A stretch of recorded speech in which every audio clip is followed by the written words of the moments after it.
your racing heart before a presentation, and your racing heart before a first date, they're identical. The sweaty palms before a job interview, and the sweaty palms before riding a roller coaster, your body can't tell the difference. Anxiety and excitement produce the exact same physical response. The only difference is the story your brain tells about it. And today, I'm going to prove it to you through the story of someone who discovered this by accident and used it to transform their life. Let me tell you about Alex. Alex was 26 years old, smart, capable, good at their job. But Alex had a secret one they never told anyone. Every single morning before work, Alex would sit in their car for 10 minutes, not listening to music, not scrolling their phone, just breathing, trying to calm down. Because the moment Alex thought about walking into that office, their heart would start racing, their hands would get cold, their mind would flood with thoughts like, what if I say something stupid in the meeting? What if they realize I don't know what I'm doing?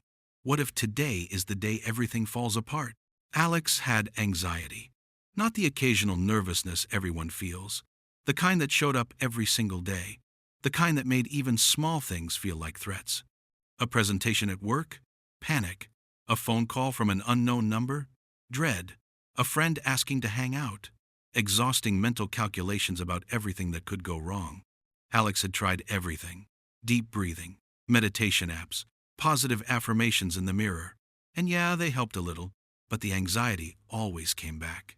Always. Because Alex was fighting the wrong battle. Then came the day that almost broke Alex. It was a Thursday. Alex's manager called a last-minute meeting. We need you to present the quarterly numbers to the executive team. In 2 hours. 2 hours. Alex felt their chest tighten. Their vision narrowed. The familiar flood of adrenaline, but this time, worse than ever. I can't do this. I can't do this. I can't do this. Alex excused themselves to the bathroom, locked the door, looked in the mirror. Their face was flushed, hands shaking, heart pounding so hard they could see their shirt moving. And in that moment, Alex made a decision that most people make. They decided the anxiety was the enemy, that their body was betraying them, that something was deeply, fundamentally wrong with them. Alex spent the next 2 hours trying to calm down, trying to make the feeling go away, fighting their own body. And when they walked into that conference room, still shaking, still terrified, still convinced they were about to fail, they did exactly that.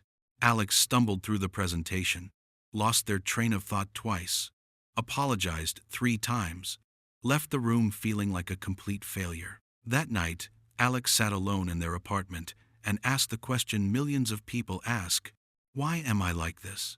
Why can't I just be normal? Alex couldn't sleep that night, so they did what any anxious person does. At 2 a.m., they went down a research rabbit hole.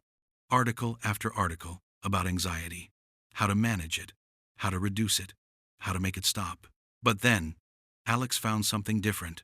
It was a study from Harvard, and it said something that made Alex stop scrolling. Anxiety and excitement are physiologically identical. Wait, what? Alex read it again. Anxiety and excitement produce the exact same physical response in your body.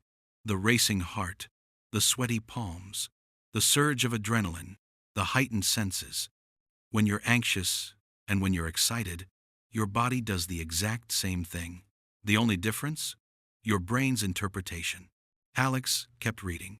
The study found that when participants were told to get excited before a stressful task instead of calm down, they performed significantly better. Not a little better, significantly better. Public speaking performance improved. Test scores went up. Negotiations became more successful. Same body, same sensations, different story. Alex sat back in their chair. All this time, they had been trying to calm down, trying to make the feeling go away, fighting against what their body was doing. But what if the feeling was never the problem? What if the problem was the story they were telling about the feeling? Here's what the science actually says. Your body has one primary stress response system, the sympathetic nervous system. When it activates, it prepares your body for action. Heart rate increases, to pump more blood to your muscles. Breathing quickens to get more oxygen to your brain.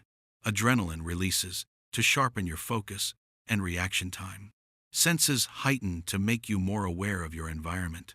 This is the same response whether you're about to give a presentation or about to ride a roller coaster.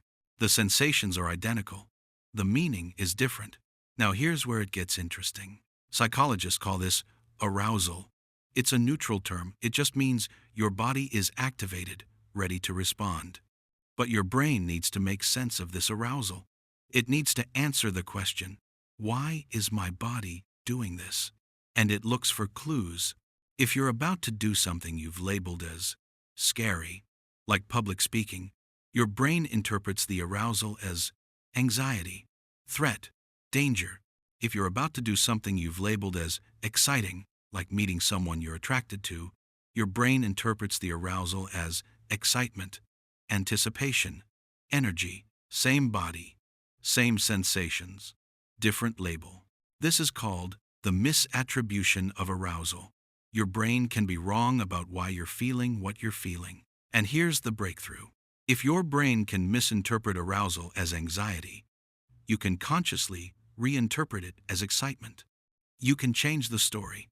Dr. Alison Wood Brooks at Harvard tested this exact idea.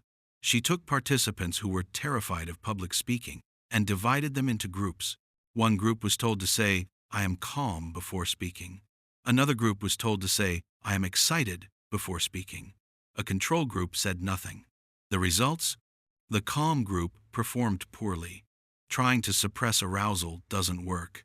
The excited group performed significantly better. They spoke longer, were rated as more persuasive, and felt more confident. They didn't change their body. They changed their interpretation. And this isn't just about public speaking. Navy SEALs are trained to reframe fear as focus. Olympic athletes talk about using nerves as fuel. Surgeons describe the adrenaline before a complex operation not as anxiety, but as their body getting ready to perform. They're not superhuman. They've just learned to tell a different story about the same sensation. Back to Alex. That night, reading that research at 2 a.m., something clicked. Alex had spent years trying to make the feeling go away. But the feeling wasn't the problem. The story was the problem. What if instead of, "I'm so anxious," Alex said, "I'm ready"? What if instead of, "My body is betraying me," Alex said, "My body is preparing me"? It sounded too simple, almost stupid, but Alex decided to try it. The next Monday, walking into work, Alex felt the familiar sensations: racing heart, cold hands, tight chest.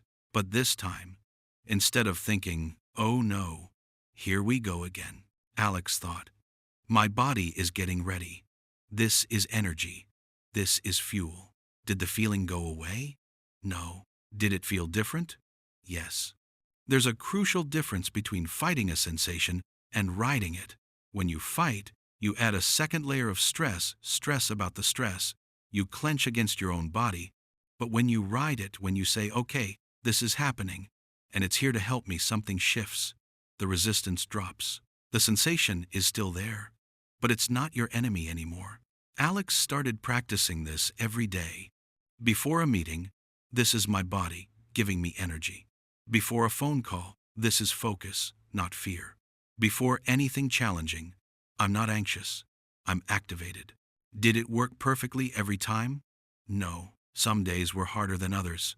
The old patterns didn't disappear overnight. Years of telling one story can't be undone in a day. But something was different now. Alex wasn't fighting anymore. And 3 months later, Alex got another surprise meeting request. Same situation. Present to the executives. Short notice. High stakes. But this time, Alex felt the rush, the racing heart, the surge of energy. And instead of running to the bathroom, instead of trying to calm down, instead of fighting, Alex looked at their reflection in their phone screen and said out loud, "Let's go." The presentation wasn't perfect. Alex still had moments of doubt. The anxiety, or rather, the activation, was still there. But Alex wasn't shaking, wasn't apologizing, wasn't begging for it to be over. Alex was present, engaged, riding the wave, instead of drowning in it. And when it was over, and the executives nodded approvingly, and Alex walked out of that room, for the first time in years, Alex didn't feel exhausted. Alex felt alive. Now, here's something most people never realize. The part that Alex discovered months later. This isn't just about reframing anxiety. It's about reframing your entire relationship with discomfort. Think about it. The nerves before a first date? That's excitement. The tension before a difficult conversation? That's your brain preparing you to be present. The restlessness before a big decision? That's energy waiting to be directed. We've been taught that negative feelings are problems to be solved, things to be eliminated, enemies to be defeated. But what if most negative feelings are just energy that can be used or wasted, directed or fought? The people who perform best under pressure aren't the ones who feel nothing.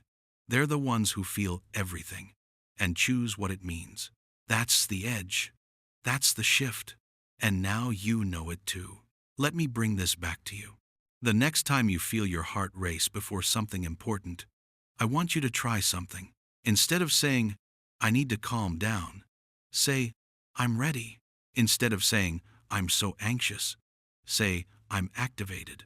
Instead of fighting your body, thank it for preparing you. Will it work perfectly the first time? Probably not.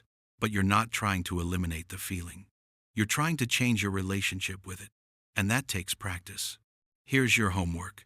The next time you feel anxious, pause and say out loud, I'm excited to see what happens. Say it, even if you don't believe it. Your brain is listening. If this video shifted something for you, share it with someone who needs to hear this. Someone who's been fighting their own body for too long.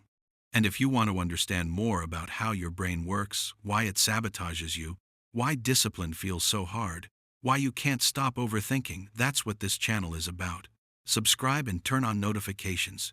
Your future self is watching. I'll see you in the next one.